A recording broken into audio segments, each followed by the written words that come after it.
Okay, so this video is on how you can compete with someone who is mostly interested in local stocks. Yeah. Now, local stocks, the advantages are pretty clear. Firstly, you are able to see what you're investing in, and you normally utilize the services of what you're investing in. So there are people who go to malls a lot, who like CapitaLand Mall REIT. There are people who use DBS transactions a lot, so they like to invest in DBS, so on and so forth. So it can be very assuring to know that you are using the services of the stock that you are investing in, because it's kind of reinforcing the idea that the business that you are lending money to in order for you to derive a profit is functional, and it is providing some kind of value where you expect to get a return from it in the future. And so this very visual effect that normally stocks don't have on a regular basis can really provide a lot of assurance to people about their investment, and that is why they are usually very reluctant to try other more profitable investments.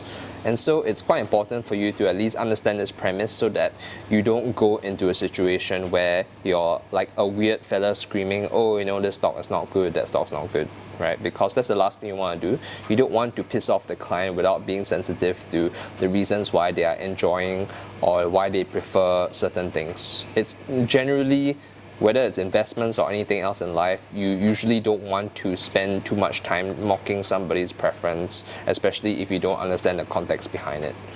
Yep. Now, how do you compete with this since it is such a good premise for other investors? Firstly, you have to show them that there's a serious concentration risk. So what this means is that it can be very risky to have a lot of investment money into very specific positions, right? So for example, in the other video where I talked about property, if COVID happens, property goes down very rapidly as a sector. Similarly, there are certain situations in finance where banking can become very stale or not make a lot of money. And the most popular local stocks are usually banking stocks. Of course, it's very important for you to derive what kind of stocks that your clients are investing in the first place, or what they are choosing to invest in. But usually you will find that there are some variation of a banking stock or a real estate stock. And these sectors are very, very easily influenced by the local market in the sense that they're very volatile, or they can experience a lot of ups and downs. The common issues that you'll find with these stocks is that many of them don't actually have a particularly strong or high performance. Yeah. So most local stocks don't usually make a lot of money, because if you think about a stock that serves, for example, hundreds of millions of people, like Samsung, or think about CapitaLand Mall in Singapore, which a couple of thousand people pass through every day, right? Like realistically, between getting money from several hundred million people and several thousand people a day, you know what I mean? So like which company is more likely to make money? And then once you derive the answer, which company is more likely to make money, then which company is more likely to make a lot more money, and which company should you lend money to so that they can give you a lot more money back. It's very duh. So this is like the most simplistic way to kind of explain it. It's always easier to tell someone this compared to, I was going to go through an actual fundamental discussion on this, but just an example will suffice, I guess. So now you have to come up with your own example.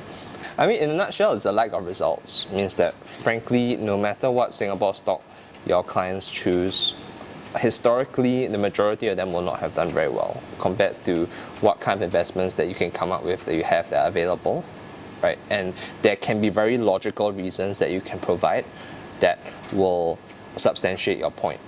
So similarly, for example, Samsung provides services to hundreds of millions of people a day, and CapitaLand Mall has like a couple of thousand people pass through it, and then that's about it, right? And there's a huge difference between the amount of people that they're serving and the profit margin, so on and so forth. And so as an investor, you want to choose carefully where you think the growth and the recurring profit will come from, right? And so as someone who is an investment consultant, you need to be able to substantiate this with a certain amount of evidence, but then you're pretty much good to go, because most of your investments will have those big names there available for you to use as a good example. Yeah. So you have to kind of illustrate that despite the safety that your clients feel, and you should be sensitive to their feelings about this, you have to point out that, yeah, are you in it to feel safe and make a cute little profit, or are you in it to make money, right? Because most things in life require you to take some risks or to be somewhat uncomfortable before you can really start to see significant results.